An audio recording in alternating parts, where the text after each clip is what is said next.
বাঙালি জাতীয়তাবাদের একক ধারক বাহক ছিলেন শেখ মুজিবুর রহমান। সেই কৃতিত্ব তাকে দিতে হবে, কিন্তু ৭ই মার্চের ভাষণ স্বাধীনতার ঘোষণা নয়, এমন মন্তব্য করেছেন নাগরিক ঐক্যের সভাপতি মাহমুদুর রহমান মান্না।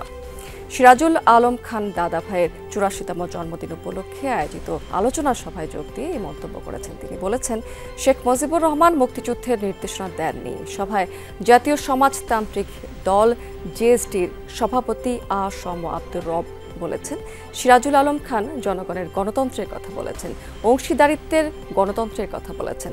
জাসদের সাধারণ সম্পাদক নাজমুল হক প্রধান বলেছেন, ৭ই মার্চের বক্তব্য সিরাজুল আলম লিখে দেননি, কয়েকটি পয়েন্ট সাজেশন দিয়েছিলেন। তিনি বলেছেন, যতদিন বাংলাদেশ থাকবে সিরাজুল আলম খান থাকবে, শেখ মুজিবও থাকবে, তবে শেখ হাসিনার বাবা হিসেবে না, বাংলাদেশের স্থপতি হিসেবে। কিন্তু যারা জ্ঞানী মানুষ, তারা বুদ্ধি চর্চা করে, সাংস্কৃতিক চর্চা করে, গবেষণা করে, তারা কিন্তু কেউ মারা যাবে না।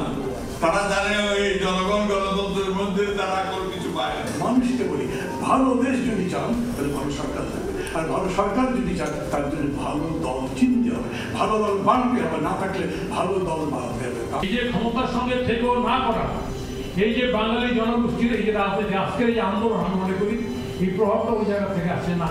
ক্ষমতায় থাকলে সবাই শুধু হাঁ করে না, নাও করতে বিপ্লব এই যে না।